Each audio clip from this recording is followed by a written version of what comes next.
Bantus from France, Remy's from France, Chili's from South Africa. But I missed Ernst LaRoche. He's from Montreal, but he's originally from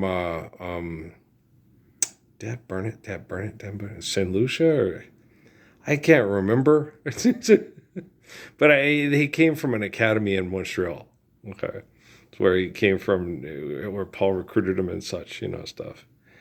And but Ernst is actually from the Caribbean. He's Caribbean.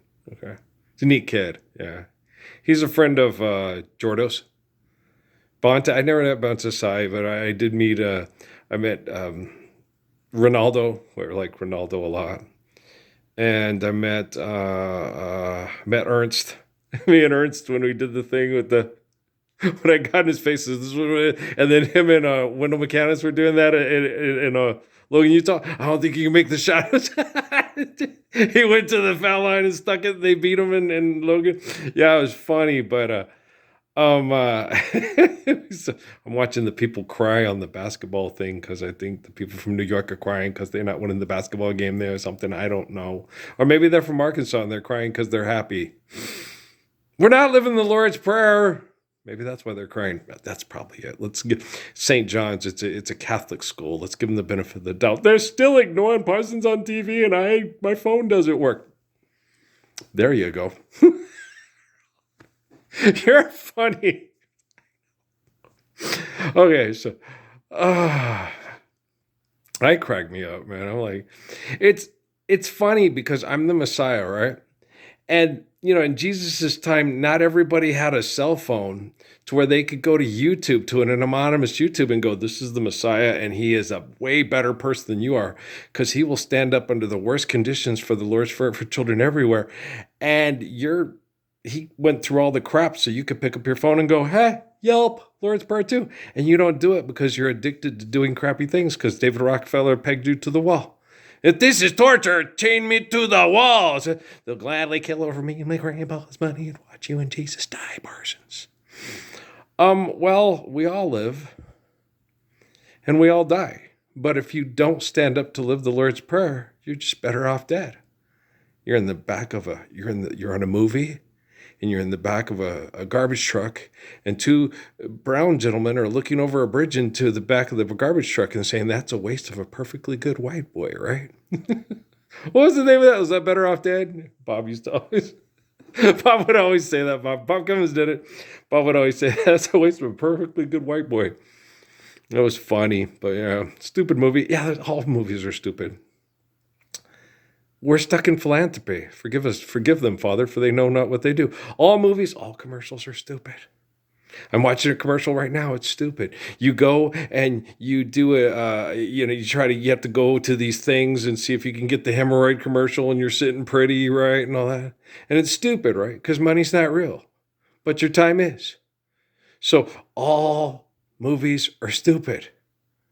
Get out of here. No way. If we'd been living the Lord's Prayer, if we did have a movie, why would we have a movie? We don't have to pay our bills and we don't have to engage in stupidity over philanthropy. I understand this. Okay, but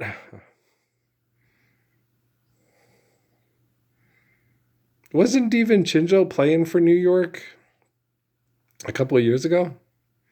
I think he was, when he was playing with I don't recall. Central Park and Fall.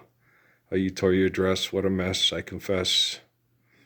Yeah, it's a good song. I got it on my MP3 player. It's much better, Ferris Bueller doesn't sing it as well as what's his name? Wayne Newton, Big Fig Newton. Yeah, Wayne Newton. Doesn't he on the float? He's lip syncing to Wayne Newton, right? No, he's lip syncing to. Isn't that? Yeah, no, the Beatles don't sing, twist, and shout as well as the Isley Brothers.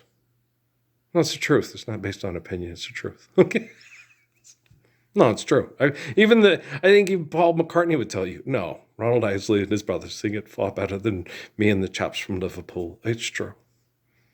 No, the Isley brothers sing Shake It Up, Baby, Twist and Shout. Yeah. Oh, yeah. Even, you have all the people dancing in the street in Chicago. It's like, all them black people dancing going, no, man, this is way better than the Isleys than it is by the Beatles and the shit. Oh, white people always got to take the song and they try to, well, imitation is the sincerest form of flattery. You won't be bitching once you live in the Lord's Prayer. You'll just put on the Isley Brothers and you won't have to worry about paying any residuals to no dumbass hoe cake motherfucker asking for money for 2 fish sandwiches on TV. But I watch TV and I'm like King David. And Jesus is like King David. And we are the living word to save you from your egos with the humility of eternal humble faith. The word became flesh. And I'm not taking all the magic out of the Bible. I'm putting the faith based on reality back into the Gospels. We are the Gospels. You live the Gospels, they are real. You write them on a piece of paper and then say it's never going to happen because he can do magic. America. We're getting screwed. We're in CICS. You can make jokes about people getting murdered to sell products at Home Depot on TV, so you can put down a lot of money and win your bracket, win lots of money, and then get fired as the football coach at the University of Washington. Post-traumatic stress disorder for Neusel. Okay. Like having to race to the banks against his other teammates when he played for the Gunslingers in San Antonio back in the day when we were dumb. We're still dumb, yes. There's a cute little girl from LSU, really cute on TV. She's very cute, okay. Dumb as a box of rocks. She's cute, nice lips, everything. Cute, nice little figure. Dumb as hell, okay. Dumb as the girl who has her own bacon hamburger at McDonald's. What's her name again? Angel Reese. Yeah, I forget people. Sometimes I forget people. Because, so there's Juju Watson, and then there's, what's the other girl's name? The girl for Connecticut. I forgot her name. The little blonde girl. She's cute. Yeah. The one girl, she said she could guard her. Well, no, they'll set picks for me to get open. I can still guard you. I was that way. I was thinking about when they were talking about stuff with Mike, and they were talking about how hard the length is and stuff. No, playing against big guys was never hard for me. It was pretty easy. Once I had the idea of the trajectory and watch him, boom, it was over. Like Mike, when Mike guarded me, the guy that played for the trial with the Suns from Cleveland State, he blocked me once. We played against each other tons of times, but he only blocked me once. And he said that. He goes, I only got you once. I was like, well, yeah, that's because I didn't know. It was the first time we played against each other, and you wham, right up against the backboard. After that, I knew where he was at all times because he was the best player on the other team. So I knew. And it's hard because like Reggie Parrott, I had a harder time with him because Reggie Parrott was 5'4". And he could hide behind people, and you didn't know where it was. He stole it from me again, that little son of a bucket.